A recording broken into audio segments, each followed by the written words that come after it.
des étapes très importantes. La première étape, c'était l'entrée en vigueur du cessez-le-feu le 4 août.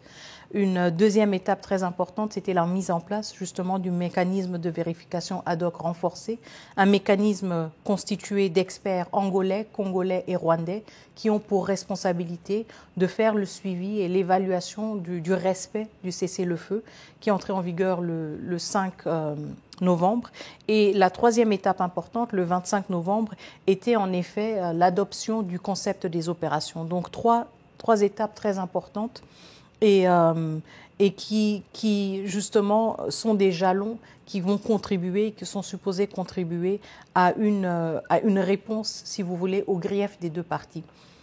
Et donc, ce sera une grande préoccupation pour nous de voir comment les engagements qui sont pris dans le cadre d'un éventuel accord que les chefs d'État vont signer seront respectés. Et c'est là où nous prenons en témoin justement la communauté internationale, le Conseil de sécurité, tous ces acteurs, tous ces partenaires qui ont plaidé pour une résolution pacifique et diplomatique de la situation.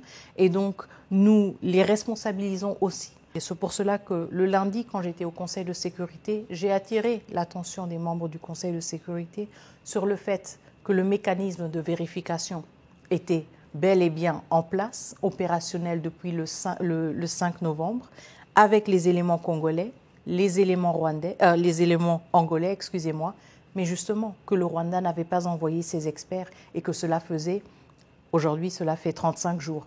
Et donc, c'est justement le rôle du Conseil de sécurité, c'est justement le rôle de la communauté internationale, mais aussi le nôtre en tant que partie prenante, de mettre la pression sur tous les acteurs pour que les engagements qui sont pris soient respectés. Cette fois-ci, on peut s'attendre à ce qu'il y ait un calendrier pour le retrait de ces troupes? Le concept d'opération est justement un document très technique, en fait, qui reprend les deux engagements principaux, à savoir du côté de la République démocratique du Congo, la neutralisation des FDLR, et du côté du Rwanda, le désengagement des forces. Le désengagement des forces, je sais que c'est une expression qui suscite... qui n'est pas utilisé par Kigali. Kigali parle plutôt de la levée de mesures défensives. Le document parle d'une levée de mesures défensives du Rwanda, barre du désengagement des forces du Rwanda.